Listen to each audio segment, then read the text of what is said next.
silwa nentshaba esizibonayo nesingaziboni.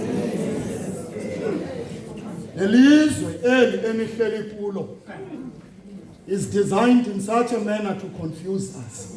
Apha umuntu bakaqondi uzibhaqa hleka ethanda intshaba azonda abantu abamthandayo. Kodwa sicela uThixo kusasa nje asilwele kuko konke ukulwa kwentshaba zethu. Sesithi siqinisile ukuthemba ekuhlweleni kwakhe nje. Singoyika amandla abo basukube beyimpikuthi ngenxa yamandla kaYesu Kristu inkosi yethu.